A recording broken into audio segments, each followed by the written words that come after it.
The Myrnohrad front didn't collapse overnight. It cracked, then buckled, and now it's dangerously close to breaking wide open. Over the past few days, drone feeds, frontline videos, and combat reports all began pointing to the same outcome. Russian forces were no longer simply advancing, they were engulfing the entire Pokrovsk-Myrnohrad sector.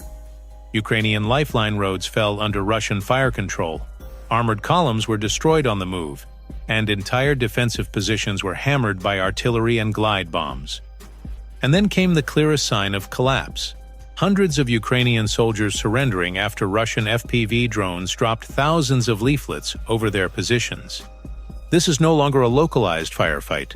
This is an encirclement in motion, with major consequences for Ukraine and NATO.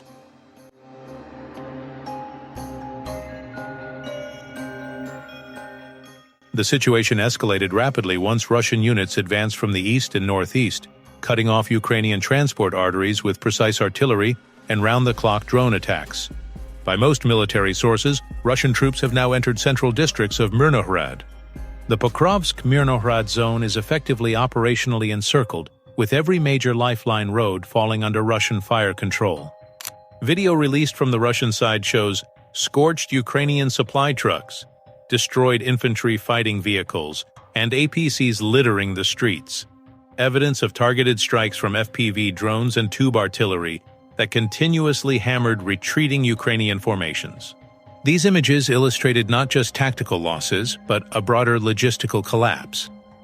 The situation escalated further when Russian troops released a video showing one of their soldiers preparing nearly 1,000 surrender leaflets, attaching them to an FPV drone, and dropping them directly onto Ukrainian positions.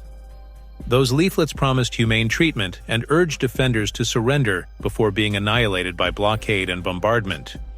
Hours later, new videos showed dozens, eventually hundreds, of Ukrainian soldiers emerging with hands raised, signaling what intelligence analysts are calling one of the largest group surrenders of the war since Mariupol.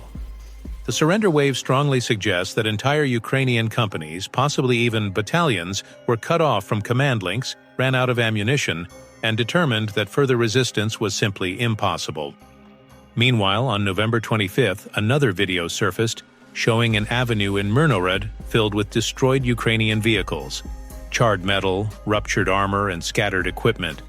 The aftermath of Russian artillery combined with FPV drone saturation. All these events, taken together, illustrate a collapsing defensive pocket progressively squeezed by Russian fire control and territorial gains.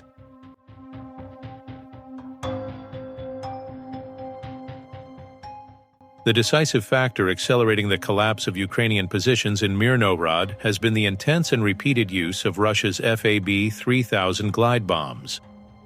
These 3-ton explosives, delivered by Su-34 strike aircraft from distances far outside Ukrainian air defense range, have been used with increasing frequency in the area. On November 10th, a FAB-3000 glide bomb struck a building used by the Ukrainian 38th Separate Marine Brigade. Reconnaissance footage captured the moment of impact. A blinding flash followed by a shockwave so violent that buildings shook across multiple city blocks. The structure housing Ukrainian troops was instantly reduced to airborne debris. The following day, on November 11th, another FAB-3000 glide bomb detonated at a second defensive point belonging to the same brigade, carving a crater so large and deep that Ukrainian engineers described the ground as folding inward. Then on November 16th, Russian troops recorded another massive blast in Myrnohrad, with a fireball visible for kilometers.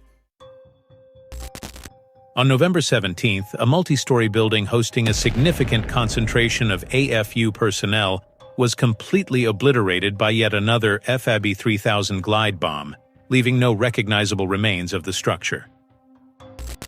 And on November 21st, another glide bomb was dropped on what Russian sources described as a high-density Ukrainian troop presence. The resulting shockwave, captured by drones, resembled a small tactical nuclear detonation in sheer visual force. These strikes make clear that Russia maintains undisputed air superiority over this part of Donetsk.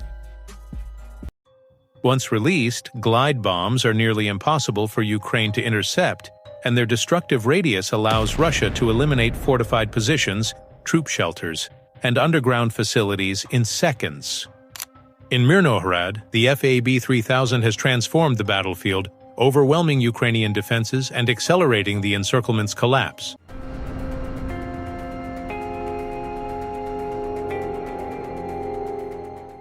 Myrnohrad is far more than another frontline town. It is a critical node in Ukraine's broader defensive network. It sits at the center of a series of transport routes that supply Pokrovsk, one of the most fortified Ukrainian strongholds in the Donetsk region.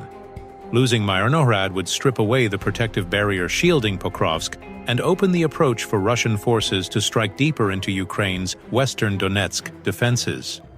The city's fall would also compromise Ukraine's ability to reinforce or evacuate personnel from key cities like Kostiantynivka and Kramatorsk, turning the wider region into a patchwork of vulnerable positions. Russia's recent capture of Kupiansk, confirmed on November 20th with footage of Russian flags being raised in the city, has already shifted operational momentum. Myrnohrad's collapse would allow Russia to replicate that momentum in central Donetsk. For Ukraine, Myrnohrad represents a strategic hinge. Lose it, and the entire western Donetsk front is at risk. For Russia, capturing it would secure a gateway into deeper Ukrainian territory and further degrade Kyiv's ability to hold the Donbass.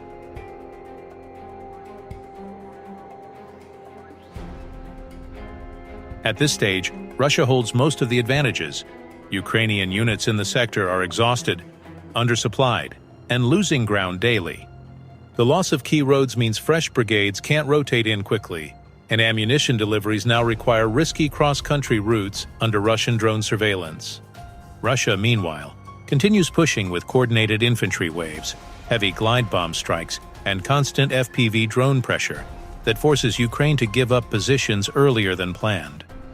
Whether Russia fully captures Myrnohrad depends on two factors: how fast Ukrainian command can stabilize new defensive lines, and whether reinforcements from the east arrive in time.